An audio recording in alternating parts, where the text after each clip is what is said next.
সুপ্রিয় শিক্ষার্থী বন্ধুরা, আসসালামু আলাইকুম। আজ আমি তোমাদের তৃতীয় সপ্তাহের অষ্টম শ্রেণীর কৃষি শিক্ষার অ্যাসাইনমেন্টের সমাধান করে দেখাবো। তো কৃষি শিক্ষার প্রথম অধ্যায় এবং দ্বিতীয় অধ্যায়ের সংক্ষিপ্ত প্রশ্ন 1-এর ক নাম্বারে বলেছে জিএম ফসল বলতে কি বুঝো। খ নাম্বারে বলেছে বাংলাদেশ ও ভিয়েতনামের কৃষির তুলনা করো, এবং 2-এ কয়ে বলেছে গ্রিনহাউস কৌশলের বাস্তবায়নের শর্তাবলী লিখো, এবং খ নাম্বারে বলেছে দানাদার ইউরিয়ার পরিবর্তে পুষ্টি ইউরিয়ার ব্যবহার সুবিধাজনক। দানাদার ইউরিয়ার পরিবর্তে গুটি ইউরিয়া ব্যবহার সুবিধাজনক, ব্যাখ্যা করো। তো আমি উত্তরগুলো দেখাবো।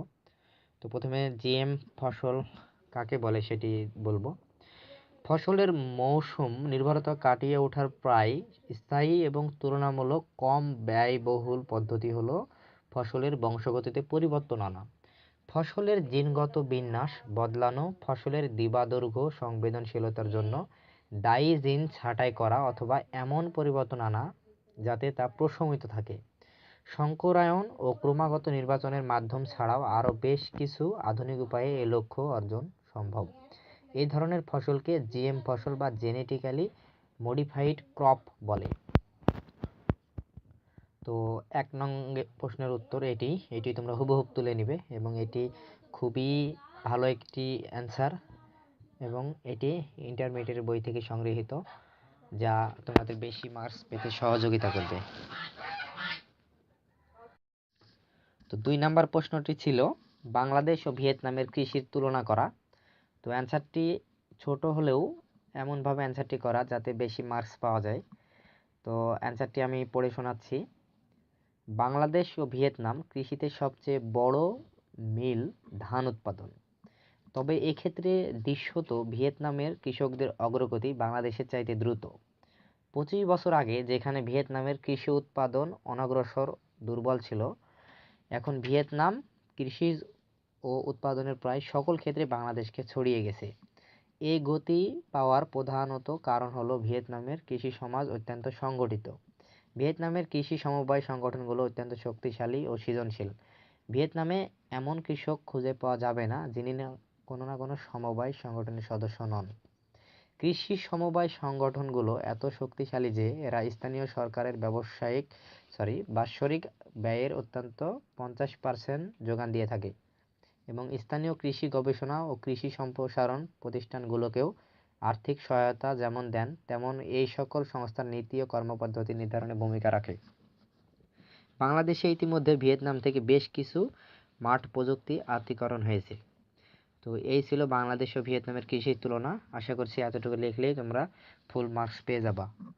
তো 2 নাম্বার প্রশ্ন ছিল গ্রিনহাউস কৌশল বাস্তবায়নের শর্তগুলি উল্লেখ করো। তো এটা একদম সংক্ষিপ্ত একটি প্রশ্ন। প্রাথমিক পূর্ব শর্ত হলো ফসলের পরিবেশ ও পুষ্টি সম্পর্কে বিস্তারিত এবং পরীক্ষিত তথ্যাদি। দ্বিতীয় শর্ত হলো প্রয়োজনীয় পরিবেশ সৃষ্টি ও পুষ্টি সরবরাহের নিখুঁত যান্ত্রিক ব্যবস্থা স্থাপন ও পরিচালনা। তৃতীয় গুরুত্বপূর্ণ শর্ত হলো নিরবিচ্ছিন্ন শক্তির নিশ্চিত প্রবাহ। এই গ্রিনহাউস কৌশল বাস্তবায়নের শর্তাবলী উল্লেখ করো, এটাতে ফুল মার্কস পেতে হলে আরও একটি কাজ করতে হবে, যেটি আমি ভিডিওর শেষে বলে দেব, তাই সবাই ভিডিওটি শেষ পর্যন্ত দেখবা। দানাদার খ নাম্বার প্রশ্নে বলেছিল দানাদার ইউরিয়ার পরিবর্তে গুটি ইউরিয়া ব্যবহার সুবিধাজনক, কেন ব্যাখ্যা করো। তো এই অ্যান্সারটা এভাবে লিখবা, প্রচলিত দানাদার ইউরিয়া ব্যবহারের অসুবিধা থেকেই গুটি ইউরিয়া ব্যবহারের প্রয়োজন দেখা দিয়েছে। মানে দানাদার ইউরিয়া আসলে এক ধরনের অসুবিধা, সেটাকে এসে গুঁড়ি করতে হয়, যার কারণে এখন গুটি ইউরিয়া যেটা আমরা এখন জমিতে দিয়ে থাকি। তাই এখানে প্রথমে প্রচলিত দানাদার ইউরিয়ার অসুবিধা আলোচনা করা হলো, পরে গুটি ইউরিয়া সারের সুবিধা তুলে ধরা হবে। দানাদার ইউরিয়া সারের ব্যবহারের অসুবিধা। তো প্রথমে অসুবিধাগুলো আলোচনা করছি। দানাদার ইউরিয়া সার কিস্তিতে কয়েকবার প্রয়োগ করতে হবে।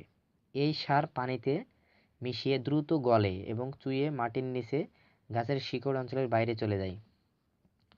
বৃষ্টি বা সেচের পানির সাথে এই ক্ষার সহজেই ক্ষেত হয়ে যায়। এই সার ব্যবহারে বেশি অপচয় ও বেশি খরচ হয়। এবার আমরা জানব গুটি ইউরিয়া ব্যবহারের সুবিধা। গুটি ইউরিয়া ফসলের এক মৌসুমে একবার ব্যবহার করা হয়। গুটি ইউরিয়ার ব্যবহারে 20 থেকে 30 ভাগ নাইট্রোজেনের সাশ্রয় হয়।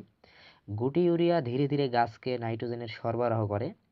গুটি ইউরিয়া ব্যবহারের ফলে ফলন 15 থেকে 20 ভাগ বৃদ্ধি পায় এবং গুটি ইউরিয়া সরাসরি জমিতে প্রয়োগ করা যায়, অন্য কোনো ঝামেলা থাকে না।